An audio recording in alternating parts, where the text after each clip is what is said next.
Hey guys, this Sunday we're going to witness SmackDown's first brand exclusive pay-per-view, WWE Backlash. And as I promised, I'm doing another how the pay-per-view should go video for this pay-per-view. Now I'm going to book the pay-per-view the way I think it would be best. So these are my opinions. You might agree or disagree with some of them. Make sure to let me know in the comments below. So as I'm filming this video, we have 6 matches announced, which doesn't sound much compared to the 14 match card we had at SummerSlam. I'm not even sure how they're going to fill 3 hours with this card, to be honest. So it will be really interesting to see how this pans out. Now a big problem I had with SummerSlam was the card placement of the matches. We had the amazing John Cena vs AJ Styles match before boring like women 8-man tag and other like boring matches, and that is really what killed the show for me. I would prefer if the matches would go on by importance, meaning starting with the least important one and ending with the most important one. So I'd say we'll start off the show with Usos vs HiPros match. The winning team will go on to face Slater and Rhino for the new WWE Tag Team Championships later on that show. And this is an easy one. The Usos gotta win. They just turned heel and you gotta build up something bigger for them with the American Alpha feud, and I don't think there are too many people anyways that would want to see 2 HiPro matches on this card. Next off, I would put the Women's 6-Pack Challenge. Nikki Bella vs Alexa Bliss vs Becky Lynch vs Naomi vs Natalya vs Carmella. I could actually imagine this match being pretty good. I think we all can't really predict a winner in this one. The obvious choice would be to go with Nikki Bella, but we are going into a new era and I think it's pretty clear that Becky Lynch needs to win the belt. She's by far the most over woman on the roster and she would make a great champion in my opinion. You should have Carmella cost Nikki the win so they can go on with the feud and maybe continue the Becky vs Natalya feud with the championship on the line. Let's put the Tag Team Championship match up next, and to be honest, I'm torn on this one. Slater and Rhino winning would make Heath Slater a permanent part of the SmackDown Live roster, but on the other side, I want to see the Usos vs American Alpha matches as soon as possible. Say what you want about the Usos, but those matches would rock. Now, I would probably book American Alpha to interfere in this match somehow, and cost the Usos the match, making Slater and Rhino the tag team champions.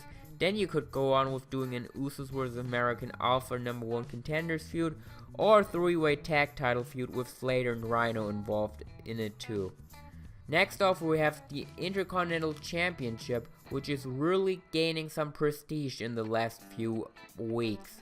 Again, say what you want about The Miz, but he's a great champion at the moment, and that makes me think if I would want him to lose the belt already.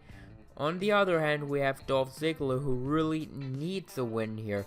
If you don't want him to go down to almost a jobber status again, you gotta have him win here. And you just can't have him go down again. He's one of the few stars that SmackDown has, so here's how I would book the finish. Miz is pulling some unfair moves on Ziggler and is about to hit the skull-crushing finality, when out comes none other than GM Daniel Bryan. Miz and Bryan start screaming at each other when Shane McMahon comes out to get Bryan away from ringside. Miz is still distracted, super kick, zigzag, Ziggler wins.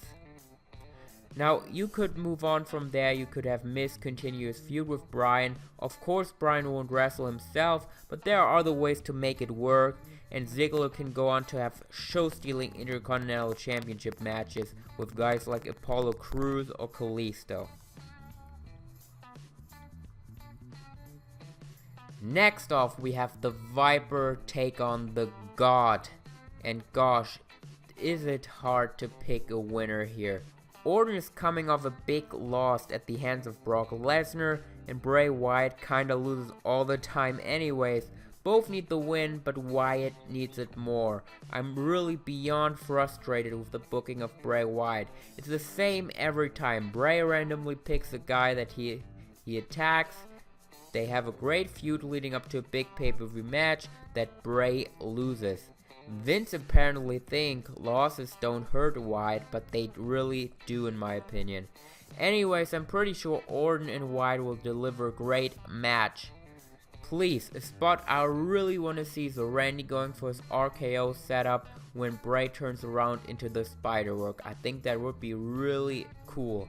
So I still hope Bray walking out on Eric Rowan had a reason.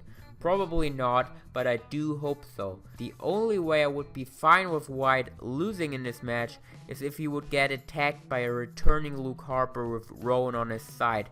I think that would make for an epic feud, and that's definitely the way I would book things if Harper is ready to go now. Otherwise, a clean win for Wyatt would be the way to go. And now, main event time, the WWE World Heavyweight Championship match, and boy, this is easy.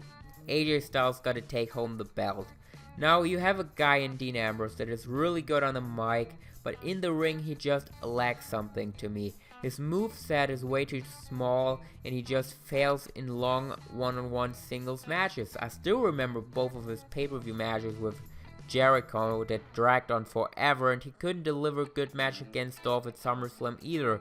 So I do think Dean is great in multiple man matches, but he just doesn't cut it in long singles matches to me.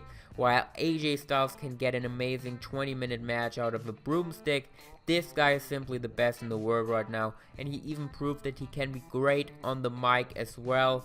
So AJ Styles should win clean here. Maybe even use Cena's attitude adjustment to get the winning pinfall. I think that would be pretty awesome. So that's it, guys. That is how I would go about this pay-per-view. This was a lot shorter than SummerSlam because we only had half matches than we had at SummerSlam. But let me know with what you agree or what do you disagree with. I don't think I'm too hyped up for the pay-per-view, as the card really isn't too great besides the two main events, but it will definitely be interesting to see how everything goes. And I thank you guys for watching. Subscribe if you haven't yet, leave me a like, and I'll see you guys in the next one.